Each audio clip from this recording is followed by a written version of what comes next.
Fanfarra Operária convida.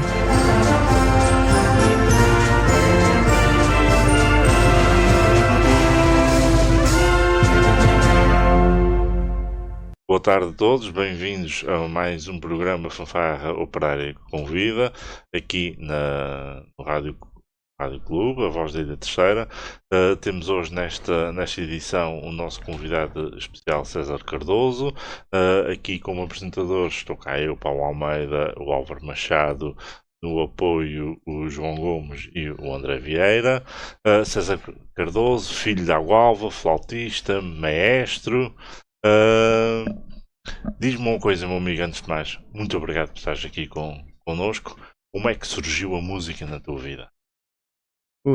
A música surgiu desde muito cedo. Eu sempre em casa cresci com o meu pai a tocar, com o meu irmão a tocar. Toda a gente falava de música, a grande paixão em casa sempre foi música. Minha mãe, por acaso, nunca entrou por essa área, nem minha irmã.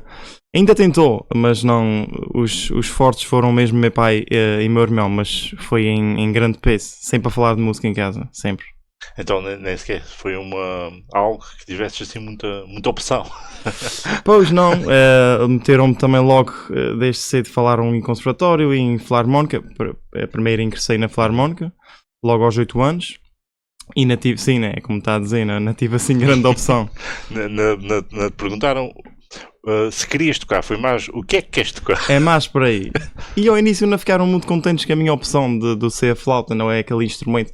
Meu pai trompetista, meu irmão trompetista e eu agora flauta com pífaro, agora venho aqui num instrumento. Pronto. Ao menos era um instrumento, como se dizia antigamente, do canto. Exato. Se fosse assim uma tuba ou um bombardino, se calhar tinha sido uma reação mais negativa. Se calhar ainda era pior, pois. Também, na altura se calhar começaste, a flauta não tinha a importância nas bandas filarmónicas que tem hoje. Nada disso mesmo. E eu inclusive também depois comecei a dar uns toques na flauta, mas depois passei logo, quando entrei para a banda mesmo, no flautim. E no flautim lembro-me que acho que só tinha uma pessoa na ilha a tocar flautim. Hoje em dia o flautim, quase todos os flautistas tocam flautim e quase todas as bandas têm um flautim ou alguém que faça esse papel. E como é que como é que te viste na banda com flauta e com algumas peças no flautim quando iniciaste? Foi com alguma surpresa perante alguns músicos mais antigos? Foi com apoio por terem um som diferente na banda? Sempre fui muito apoiado. Principalmente na banda sempre fui muito apoiado, talvez pela família que estava lá. Eu quando entrei na banda estava lá meu irmão, meu pai, músicos influentes da casa, e sempre fui visto como pronto, esse possivelmente vai dar músico.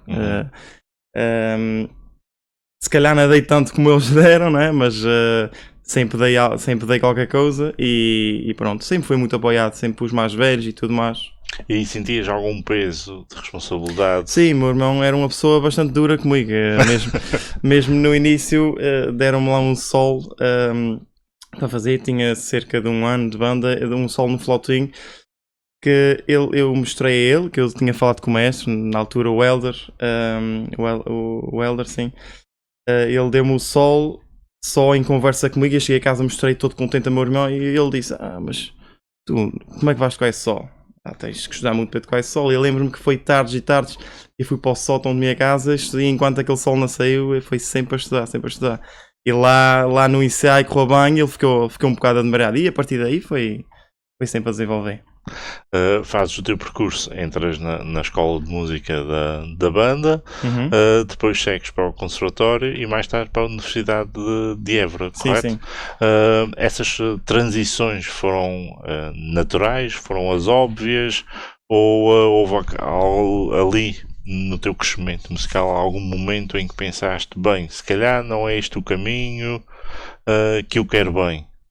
e tiveste ali algumas indecisões ou foi por simplesmente o fluir normal? Sim, sempre houve alguns momentos de indecisões, principalmente na altura do secundário, tanto que eu optei por fazer um curso profissional e ao mesmo tempo o conservatório, o 8º grau de conservatório. Mas depois, facilmente, ali no segundo ano, logo do secundário, percebi logo que era música e aí comecei logo a pensar em seguir. E quando estavas a fazer esse curso profissional, foi fácil conciliar? Não foi muito fácil, principalmente a nível de horário, porque o curso profissional já tinha um horário bastante exigente e depois sair de lá e ir para o conservatório, ali na Tomás de Borba, que eu estudava, terei o curso profissional na Escola Profissional de São Carlos. Ou seja, era todos os dias sair de casa às 7h30 da manhã e chegar às 8, por volta disso, porque as aulas acabavam 7h15, 7h20 e ainda para chegar à Gualva foi um grande sacrifício, sim, durante 3 anos. Ao longo deste teu percurso, tens assim alguma pessoa ou pessoas que tenham marcado e que te tenham dado assim algum apoio excepcional? Sim, em primeiro lugar, é esse que eu por acaso já comecei por falar mal, que é o meu irmão, mas foi sem dúvida a grande base, tanto tecnicamente como musicalmente. Ele, apesar de não ser flautista, sempre foi para mim um grande músico e um grande intérprete, e era bom tocar para ele e perceber o feedback dele. No número 1 acho que está ele, e entre outros tantos professores que me ajudaram, claro, mas ele foi sem dúvida o número 1. Foi o suporte principal. Foi o grande suporte, sim. Agora estás na banda e inverteu-se aqui os papéis. Agora tu que lhe dás nos carolos. Sim, ele neste momento não está na banda. Creio que vai voltar em breve. A vida não permite que ele agora neste momento esteja na banda, mas teria muito gosto que ele voltasse com mais força ainda e fizesse parte daquela grande banda, sim. Quem foi a primeira pessoa que se chegou ao pé de ti, tirando a influência familiar, e que te disse que tu tinhas realmente jeito para a batuta? Pronto, há outro grande amigo que é o ex-regente, tanto da Água Alva como de São Brás, o Evandro, que sempre fomos também muito chegados e ele sempre me deu também um apoio incondicional nesse sentido. Já havia uma preparação de alguns anos, ele já há alguns anos que me vinha alertando: opá, tem que ser tu, nada há hipótese, tem que ser tu. Tu tens a sensibilidade, sabes falar com as pessoas, sabes comunicar, sabes. Tem que ser tu, não há hipótese. Pronto, ele sem dúvida foi uma das pessoas que me incentivou nesse ponto. Ok, Ivan Machado. Em termos de nosso mundo filarmónico, obrigado. Exatamente. Sem mais demoras, vamos ouvir o primeiro tema da tarde. Vamos ouvir a marcha de António Novaes, intitulada Terra do Ouro.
vamos continuar a nossa agradável conversa e dar continuidade onde a gente terminou, que foi a Batuta.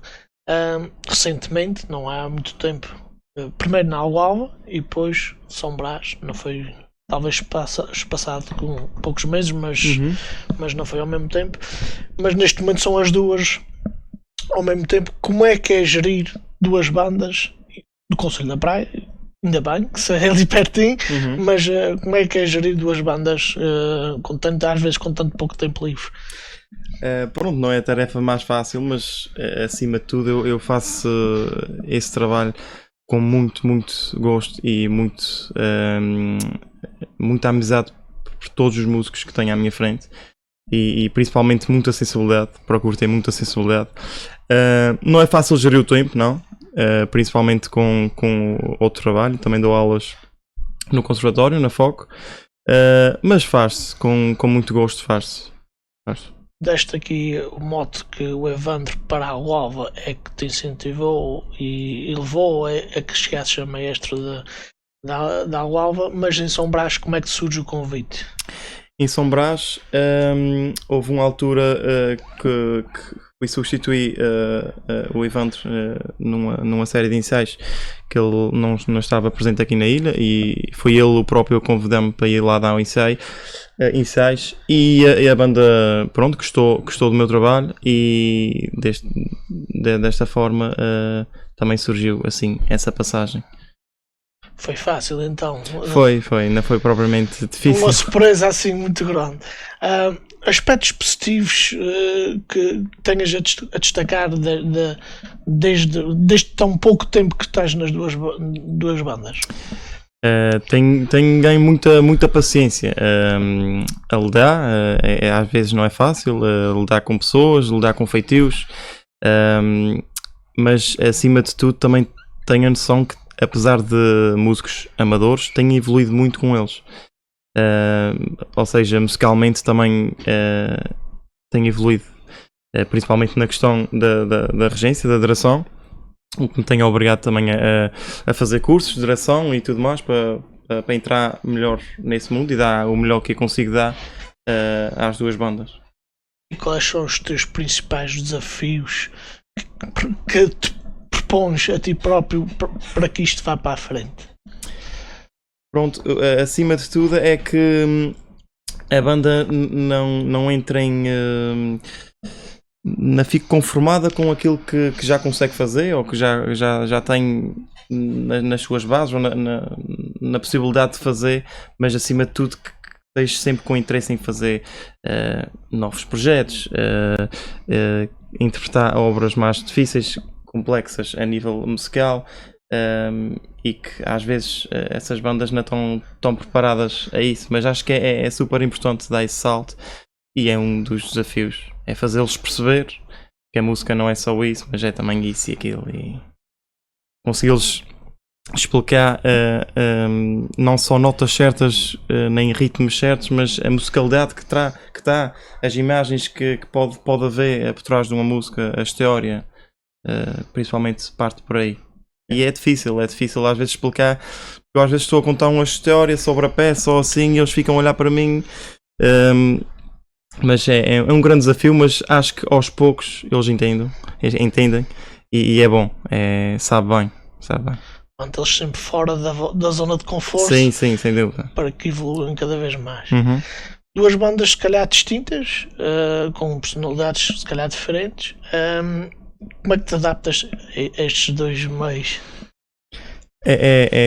Ao início obviamente não é tão fácil porque não conheço nem as pessoas nem a banda, como é que respondo, e o que é certo é que a banda responde, malta que está habituada a tocar em conjunto responde de forma muito diferente, ou seja, São Brás responde de uma forma que a Gualva responde de outra forma completamente diferente, tem aspectos positivos, tem aspectos negativos, mas em grupo respondem muito diferente.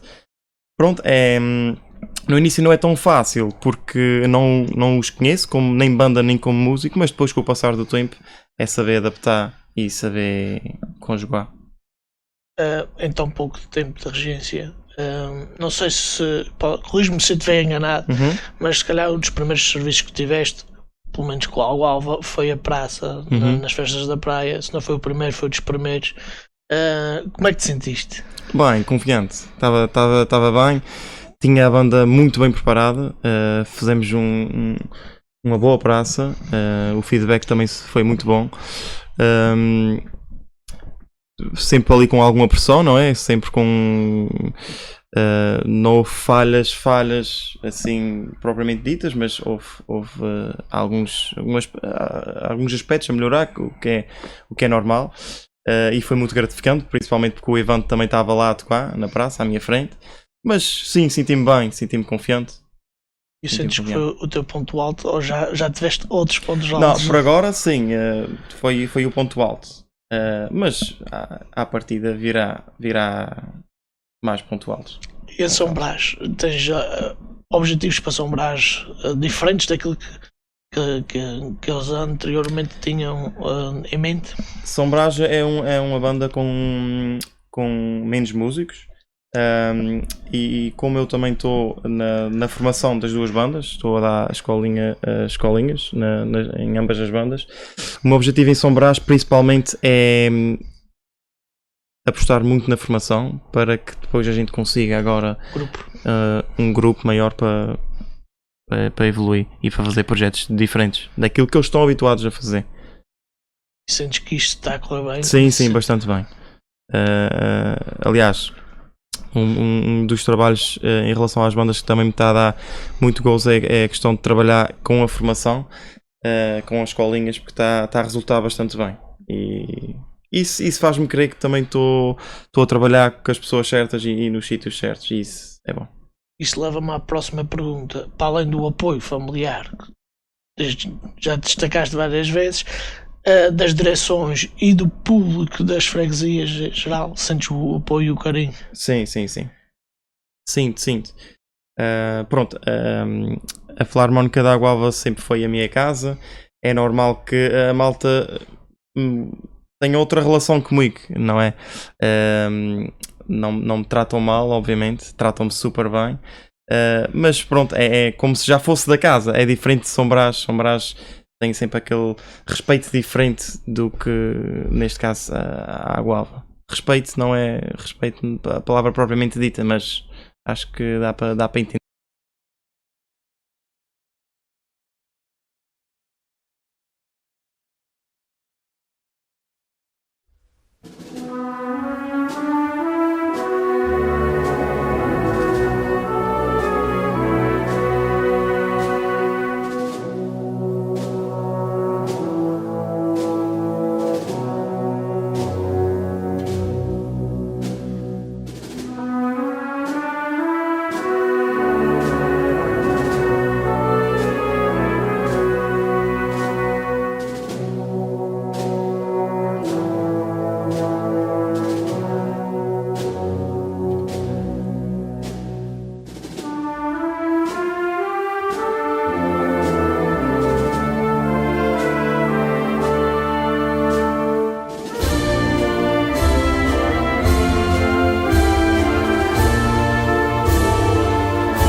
César, sendo professor do conservatório e estando também envolvido na escola de música de duas bandas, como é que avalias, assim de uma forma global, genérica, o estado da formação na nossa ilha?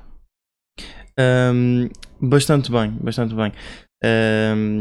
Acho que faz muita diferença daqui a 10 anos para trás, principalmente quando comecei a aprender. Hoje em dia, só o facto de ouvir ou mesmo os vídeos que é possível ver, de certos, de cada instrumento, se for miúdos interessados e assim, eu acho que conseguem evoluir muito mais depressa do que há uns anos atrás, como já referi. Em termos de orquestras juvenis, é uma coisa que neste momento não existe muito na nossa terra. Há sons de formação, às vezes aparece uma cá, uma lá. Temos agora o Festival de Bandas de Porto Judeu, que também tem uma componente formativa. Achas que seria engraçado, juntamente com a Câmara de Angra, a Câmara da Praia, a Direção Regional da Cultura, haver um plano formativo devidamente orquestrado, pensado para cada ano letivo a pensar na nossa realidade, na realidade das nossas bandas filarmónicas, claro que com a ajuda e os recursos também do Conservatório Regional? Achas que seria uma mais-valia para... Claro que sim. Eu até não sei porque é que ainda não houve nada disso assim, porque eu acho que é possível. E tem muita qualidade já para existir algum projeto desse nível e desse calibre. Com os miúdos, sim. Agora não és tu que dizes, agora sou eu.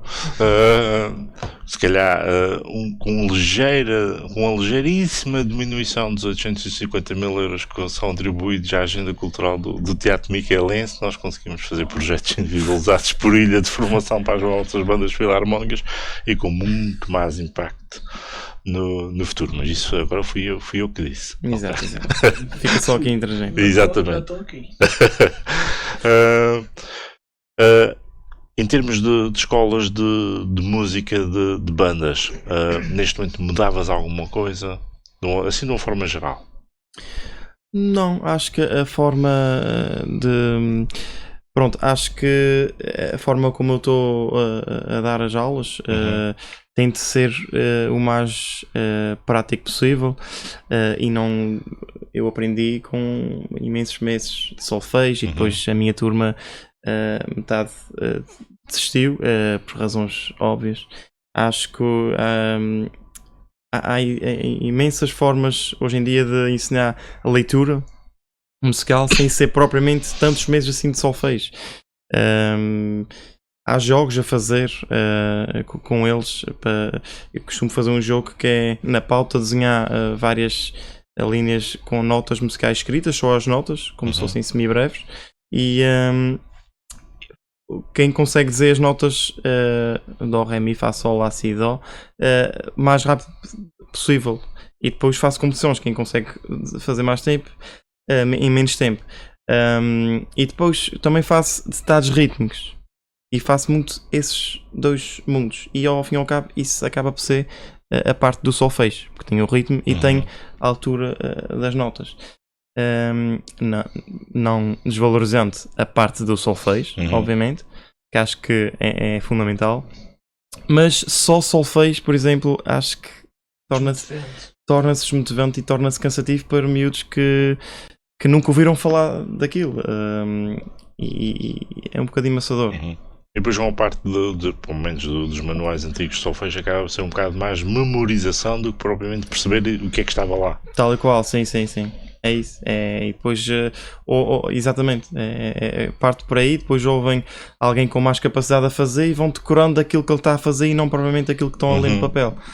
E isso não ajuda naquilo que é o objetivo. Para o aluno é uma sensação de satisfação porque conseguiu fazer, conseguiu executar. Na realidade, aquilo que ele conseguiu aprender para além daquilo que conseguiu executar é extremamente reduzido. Exatamente. Que é o objetivo principal. sentes dificuldade, porque é difícil, de manter os grupos motivados, os jovens motivados? Sim, às vezes sinto um bocadinho, principalmente em alguns casos quando não existe uma compreensão familiar de que aquilo é um compromisso que deve ser levado a sério. Eu não entendo porque comigo nunca foi assim. Eu nunca faltei a nenhum ensaio da banda porque não me apetecia e fiquei em casa a fazer seja lá o que for. Mas hoje em dia acredito que aconteça isso com os miúdos só porque não apetece e porque eles veem, acho que os pais acabam por ver aquilo como às vezes um desporto, e que um desporto, digo, um passatempo, e acho que não deve de todo, para o bem das nossas filarmónicas, ser visto como um passatempo. É um fator importantíssimo na nossa cultura e acho que deve ser visto como com responsabilidade e com respeito pela instituição em que os miúdos, neste caso, estão inseridos. Uma das questões que queria mesmo perguntar é, por vezes, acho que cada vez menos se vê isso, mas ainda se vê muito, há pais que, mediante mau comportamento ou más notas escolares, têm logo como primeira ação proibir de ir à banda ou à escola, o que para mim não faz sentido nenhum, porque se as crianças assumem um compromisso, mostrar às crianças que aquele compromisso não deve ser cumprido só por si não é uma boa evidência de maturidade. Nós às vezes sentimos isso. Também sentes isso nas tuas bandas? Principalmente se for um miúdo que é mais interessado e que gosta realmente de estar na banda e de estar ali aquele bocadinho, para ele é como se fosse um passatempo, mas um passatempo que ele sabe bem, ou uma obrigação que ele sabe bem. E sim, em muitos casos já me aconteceu de estarem de castigo e não poderem ir à aula ou ao ensaio da banda porque estão de castigo, quando isso não, na minha opinião, e peço desculpa desde já se estou a ofender alguém, mas na minha opinião não educa, nem é a forma certa de o fazer. Porque está a frequentar uma instituição que é educativa, e depois existe aqui uma questão de ensinar os mais jovens como é que devem agir perante um compromisso estabelecido com uma instituição e com os próprios colegas. Pelo menos essa é a nossa versão, e isso é um problema que às vezes nós nos deparamos, por isso aproveitamos aqui que estamos no ar também para passar essa mensagem da nossa parte aos pais. Sentes diferença nessa tua procura de motivação entre São Brás e a Gualva, ou as ferramentas são mais ou menos semelhantes? As ferramentas que eu utilizo são bastante semelhantes. Tento adaptá-las, mas as ferramentas são semelhantes. A forma de motivar, de capacitar, são bastante semelhantes. Aqui uma pergunta mais simples. Utilizas a flauta, por exemplo, nas aulas de música para exemplificar aos miúdos, para eles terem a noção do som, da divisão? Completamente, sim, utilizo. Não digo todas as aulas, mas a maior parte das aulas, mesmo para os outros instrumentos, que não a flauta transversal, para mostrar o que é que a frase quer dizer, ou a nível de expressividade, legaduras, notas paradas, como é que se deve soar, como é que se deve respirar e porquê. Eu faço questão de exemplificar no meu instrumento para que eles percebam, porque ao fim e ao cabo a essência musical é a mesma. Isso não faz com que às vezes eles, ao ouvirem, não queiram substituir o seu instrumento que à partida tinham? Já aconteceu, por acaso já aconteceu com um aluno em São Brás, afinal quero ir tocar flauta. Mas pronto, é fácil de entender. Já cheguei também a mostrar vídeos que eles próprios ainda não têm, alunos mais novinhos não conseguem ir ao YouTube procurar sobre o instrumento, e eu já cheguei a mostrar também vídeos. Olha, que o saxofone também soa assim, também soa bastante bem, e assim é uma forma de dar a volta à situação. É fácil conseguir gerir aquilo que é o desejo individual da criança, do miúdo, sobre o seu sonho de um instrumento e aquilo que é a realidade, a necessidade futura da banda. Não é sempre fácil, principalmente com os miúdos que, apesar de interessados, têm algumas dificuldades.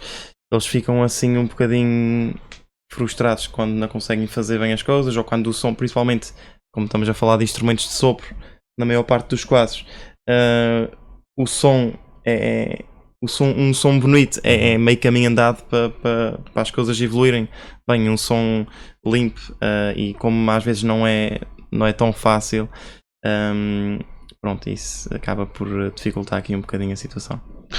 Tens tido adultos na procura?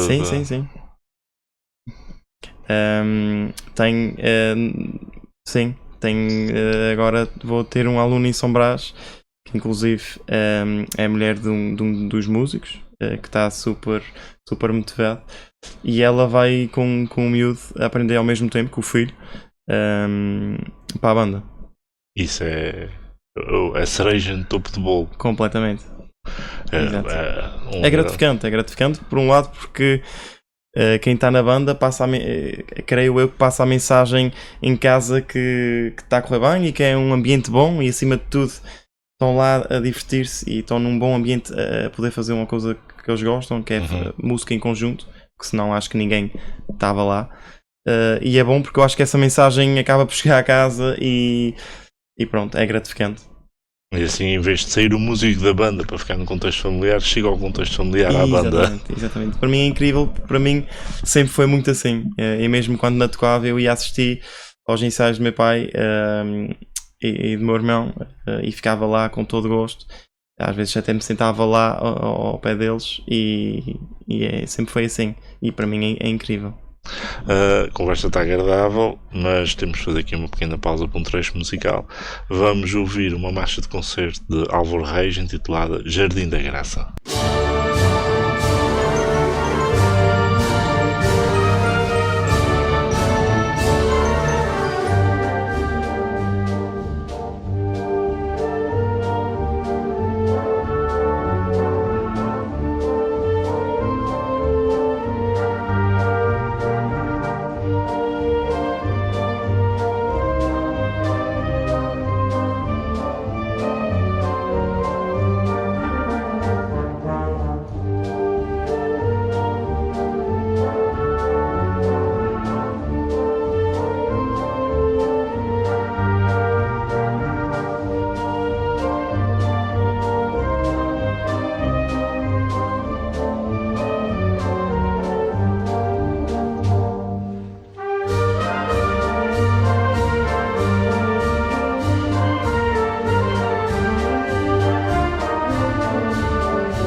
Vamos entrar agora, se calhar, um bocadinho nas escolhas pessoais, naquilo que tu gostas. Enquanto músico executante, o que é que te dá um prazer enorme tocar? Não quer dizer que seja só na banda filarmónica, mas em outros agrupamentos ou orquestras. O que é que te dá um grande prazer em tocar? Todo o repertório da orquestra de sopros sempre me fascinou mais do que propriamente a orquestra clássica, orquestras sinfónicas. Orquestras de sopros sempre foi o que me despertou mais interesse, e esse repertório. Eu desde sempre, mesmo na faculdade, eu perdi, não perdia porque não era perder, mas ouvia muita música de bandas, ouvia muito Amílcar Moraes, ouvia muitos compositores que escreviam para a banda e que sempre escreveram para a banda. E até inclusive era um bocadinho gozado por colegas meus, tipo, estás a ouvir uma marcha de pressão. E eu adorava a sonoridade e não sei explicar, mas desde sempre que eu adoro ouvir esse estilo. E esse estilo que gostas, tentas também passá-lo como maestro ou tentas também chegar a outros pontos com outras referências, por exemplo? Sim, eu sou conservador em alguns sentidos, e gosto de continuar com um trabalho que me foi dado quando, por exemplo, eu entrei para a banda. Gosto de puxar um bocadinho daquilo que é a nostalgia dos músicos, de pegar numa obra que eles tocaram há 12 anos ou 13 anos, mas só que fazê-la de forma diferente e com outro caráter, e pensar em coisas que na altura não pensaram, porque isso para mim também é evolução. E a nostalgia também faz parte da música. E então sentes que essa escolha de repertório também tem o teu cunho pessoal, para além das dificuldades ou Claro que sim. dos aspectos positivos que a banda tem? Claro que sim. Vamos ver aqui, hipoteticamente, saber se, vamos supor que as bandas da Uava e São Brás tinham saído do Euromilhões e que tinha assim um orçamento ilimitado. Pegando nesse dinheiro, que projeto é que tu farias por uma banda filarmónica para que, sem olhar a preço, e que gostavas de fazer? Isso é uma boa pergunta. Nunca tinha pensado em que saiu o Euromilhões em nenhuma das bandas, mas E se calhar nunca vai sair. Nunca vai sair, exato. A Sociedade, falando em projetos não musicais, a Sociedade Filarmónica Espírito Santo da Água tem uma necessidade grande, que é a sala de ensaio. É das únicas bandas que ainda não tem uma sala de ensaio. A gente ensaia no palco da sede. Sem dúvida, esse seria o primeiro ponto, que não é musical, mas acho que à banda faz falta ter uma boa sala de ensaio para ensaiar. A nível de som, a nível de acústica, a nível de conforto dos músicos, acho que faria toda a diferença. Musicalmente falando, não pensei muito nisso. Isso é uma pergunta um bocadinho difícil para mim agora. Mas acho que depois de sair o Euromilhões eu ia ter tempo para pensar e hipóteses não iam faltar. E se não tivesses tempo, tinhas dinheiro para contratar alguém para pensar. Exatamente. Mas de certeza que gostarias de ter, assim, não sei, a nível de sonho, alguma coisa que gostarias que as bandas pudessem fazer pela tua mão? Sim. Mas nunca pensei propriamente nisso ainda. Nunca pensei nesse grande patamar. Eu sou muito realista, gosto de ir passo a passo, construir aquilo que está a faltar construir, e nunca penso alto, mas dentro daquilo que conseguimos no momento. Mas daqui a um ano ou dois, as coisas consolidadas e mais consolidadas, que acho que leva tempo. Principalmente quando é na mudança do mestre, leva tempo para a banda estar na mão e tudo mais, e depois disso acho que sim, acho que ia ter os meus objetivos. Isto leva à próxima pergunta, que é: que projetos é que tu tens na gaveta e que possas dizer a quem está a ouvir e que possa explicar um bocadinho. Sim. Um dos projetos que posso avançar um bocadinho eu sempre achei muita piada a concertos solistas, em que os solistas, obviamente, fossem os músicos amadores das bandas, porque acho que ser solista à frente de uma banda, ainda estou a falar de solista, estou a falar de obras para instrumento a solo. Acho que é uma oportunidade que todos os músicos das filarmónicas deveriam ter. Aqueles, obviamente, um bocadinho mais capacitados, deveriam ter, e que a maior parte nunca teve essa oportunidade de tocar a solo. E uma das minhas intenções é fazer nas duas bandas um concerto de solistas em que os solistas sejam os próprios músicos das bandas. E isso é o teu projeto que está guardadinho. Está guardadinho e vai ser para breve. Para breve. Então vamos ter novidades, se calhar, daqui para a frente. Seguindo a linha de outros programas que já tivemos com outros maestros, há sempre uma dificuldade com direito de autores, a aquisição de partituras e coisas assim deste género. Como é que tu organizas neste sentido? Neste sentido, não me posso queixar, porque tanto a nível de direção, tanto na Água como São Brás, tenho diretores que me apoiam imenso e que me facilitam muito esse trabalho.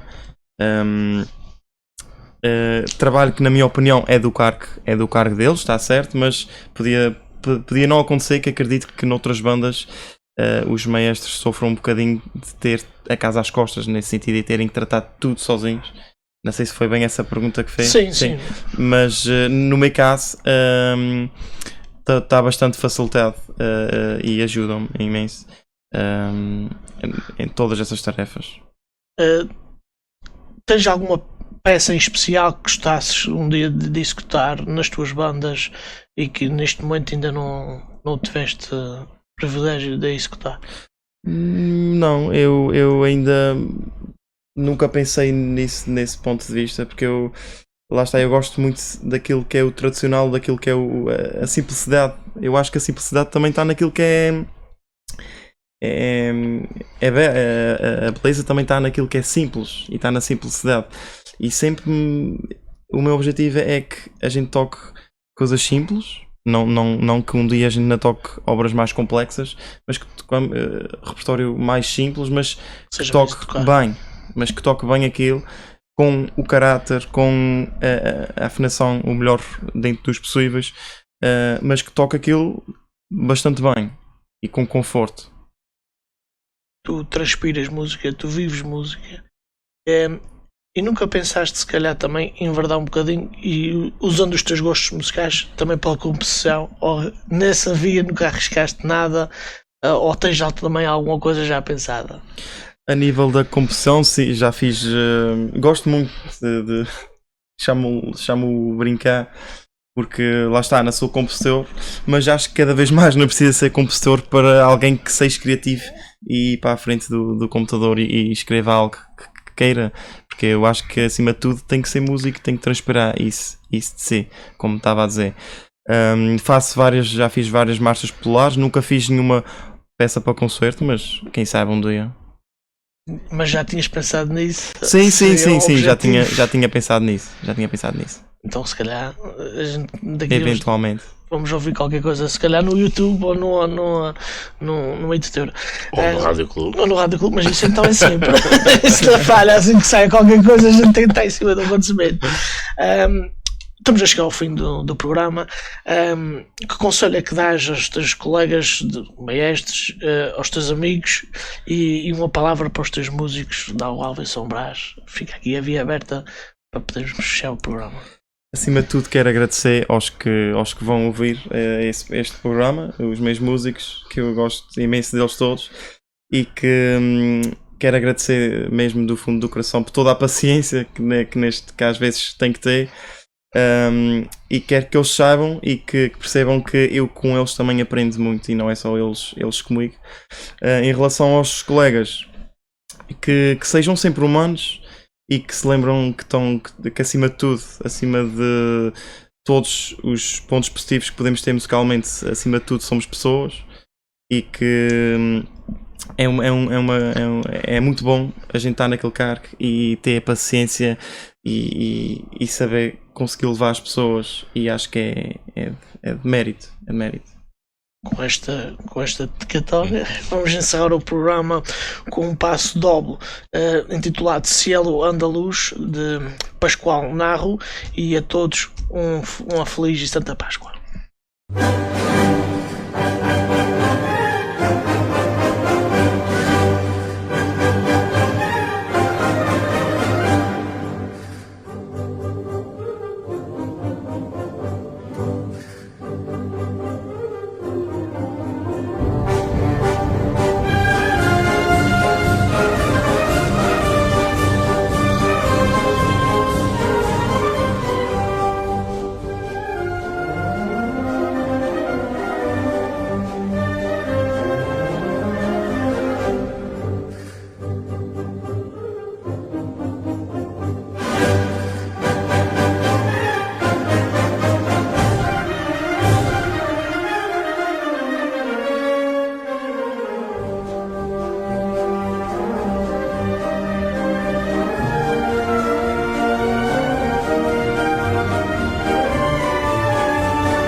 Fanfarra Operária convida.